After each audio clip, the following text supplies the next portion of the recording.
Soup খাবারটা আমার সবসময় পছন্দ, কিন্তু থাই স্যুপটা একটু বেশি। কিন্তু একটা স্পেশাল জায়গা আছে যেখানটায় গেলে এই থাই স্যুপটা আমি কখনোই খাই না, কারণ এই স্যুপটা খেলে আর অন্যান্য খাবার কিছুই খাওয়া যায় না। তো আসসালামু আলাইকুম সুপ্রিয় দর্শক, চলুন দেখা যাক আমি কোন সেই স্পেশাল জায়গায় গিয়েছিলাম যেখানটায় গিয়ে আমি থাই স্যুপটা খাইনি। রোজার সেকেন্ড সপ্তাহে আম্মা আমাদের এখানেই ছিলেন, তো আম্মাকে নিয়ে গিয়েছিলাম একটা বুফে রেস্টুরেন্টে ইফতারি করতে। তো আজকে আমরা সেই জায়গাতেই যাচ্ছি।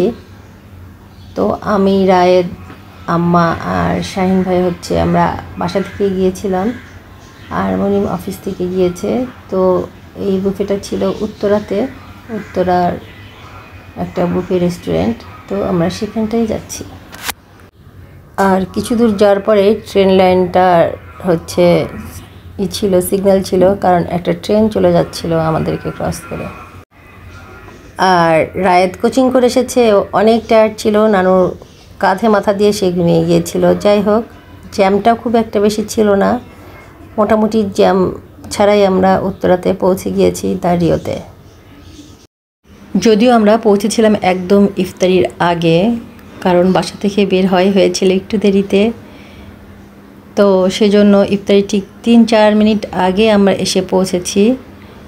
আর পৌঁছানোর পরে সেটা হচ্ছে যেহেতু এটা বুফে আইটেম ছিল, খাবার তো সব সার্ভ করাই আছে, কিন্তু ওই টাইমটাতে এত গ্যাদারিং ছিল এখানটায় যে সবাই ইফতারি নিচ্ছে। তো আমরা ভাবলাম যে আমরা এখন আর না নিই, আমরা জাস্ট আমাদের টেবিলটা যেহেতু বুক করাই ছিল, আমরা গিয়ে বসবো, ইফতারিটা রোজাটা ভাঙবো, তারপর আমরা খাবারটা নেব।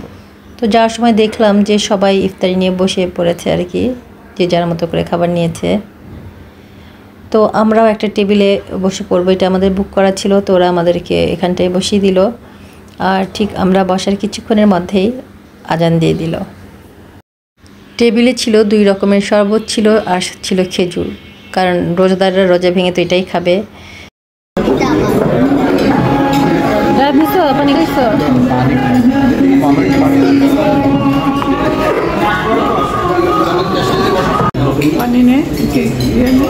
মজা আছে খেলা।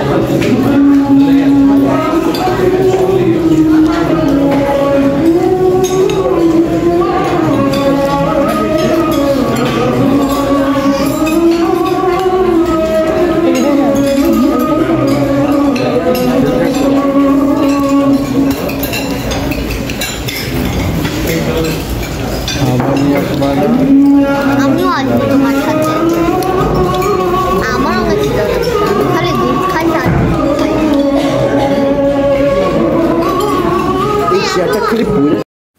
এখন আমরা রোজাটা ভেঙে ফেলেছি। এখন আমরা যার যার মতো খাবারটা নিয়ে আসবো। রায়েদ অলরেডি একটু খাবার নিয়ে এসেছে, আর এখন আমরা যাচ্ছি। আর যেহেতু এটা ইফতারি প্লাস ডিনার হবে, তো ইফতারিতে তো সবাই নিয়েই নিয়েছে।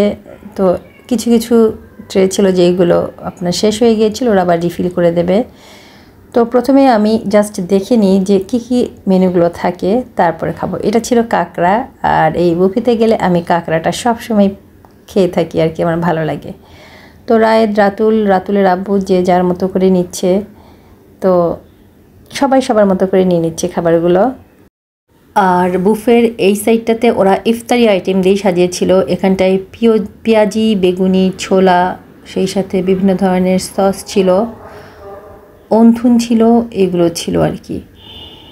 আর এই আইটেমগুলোই ইফতারি আইটেম ছিল, আর ওই সাইডে ছিল ডিনারের আইটেমগুলো ছিল। তো যে যেটা খায় আর কি।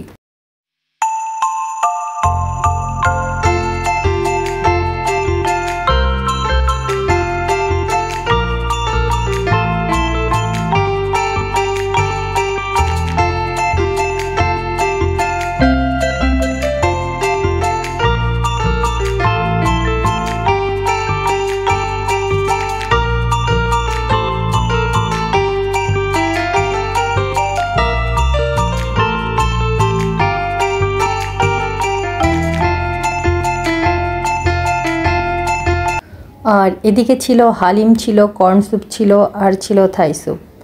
তো যাই হোক, আমরা কোনো স্যুপই খাইনি এবং আমরা হালিমটাও খাইনি, কারণ এগুলো একটু খেলে পেট ভরে যায়। তো বুফেতে এসে তো এই স্যুপ খেয়ে পেট ভরার কোনো মানেই হয় না। তো আমরা আমাদের মতো পছন্দের খাবার নিয়ে আমরা খাওয়া শুরু করলাম। তো ইফতার টাইমটাতে আমরা যে যার মতো করে খাবারটা নিয়ে এসে একটু টেস্ট করলাম, আর তারপর আমরা মেন ডিশ সেগুলো খাবো। তো সুপ্রিয় দর্শক, এটাই ছিল আমার আজকের ব্লগ। তো সেদিনে সেই ইফতারি টাইমটা আমরা সবাই মিলে খুব এনজয় করেছি। আর ইফতারি খাওয়া শেষ হলে আমরা আস্তে আস্তে রাতের যে মেন ডিশটা সেগুলোও খেয়েছি। তো আর খাওয়া দাওয়ার পরে বিলটা পেমেন্ট করলো কে, সেটা যদি জানতে চান অবশ্যই নেক্সট ভিডিওটা আপনাদেরকে দেখতে হবে। তো সুপ্রিয় দর্শক, এটাই ছিল আমার আজকের ব্লগ। তো দ্য রিওর সেকেন্ড ব্লগটা আমি খুব তাড়াতাড়ি আপলোড করব। তো ততক্ষণ সঙ্গেই থাকবেন। আর ভিডিওটি যদি ভালো লেগে থাকে অবশ্যই পেজ ফলো করে পাশে থাকবেন। আর যারা ইউটিউব চ্যানেল দেখছেন তারা অবশ্যই চ্যানেলটিকে সাবস্ক্রাইব করে দেবেন এবং পাশে থাকা নোটিফিকেশন বাটনটার অল অপশনটা অন করে রাখবেন পরবর্তী ভিডিও দেখার জন্য।